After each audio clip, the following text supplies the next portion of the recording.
तर आज म्हटलं चला सगळ्यात पहिलं आपण झाडांना पाणी देऊया, कारण की ते काम राहिलं की मग दिवसभर ते राहतंच. त्यानंतर मग मस्त मी ह्यांना नाश्त्याला म्हटलं काय बनवूया, तर घरात मूग थोडेसे भिजवलेले मी, तर त्याचा म्हटलं त्याला डोसा बनवू दे. पण ते पीठ थोडंसं पातळ झालं, पण त्याला थोडंसं मी जाडसरच बनवलं. त्यानंतर माझे पप्पा आले होते, त्यांनी मिठाई आणली होती, तर हे त्याचं चेकिंग चालू होतं कोणती मिठाई आहे काय आहे. ते थांबले नाही, लगेच गेले. त्यानंतर हा त्यांच्या मागे लागलेला. त्यानंतर गेल्याच्यानंतर मला म्हणतो तू चल करून.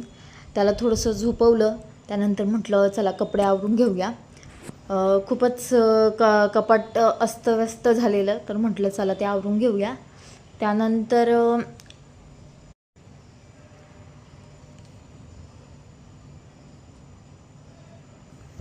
त्यानंतर म्हटलं हे असं साहेबांचे आता इकडून तिकडून हे खोल ते खोल, बेडच ओपन कर, आणि वरतून ऐकत पण नाही. इतका आगाऊ झाला आहे की विचारायचीच सोय नाही.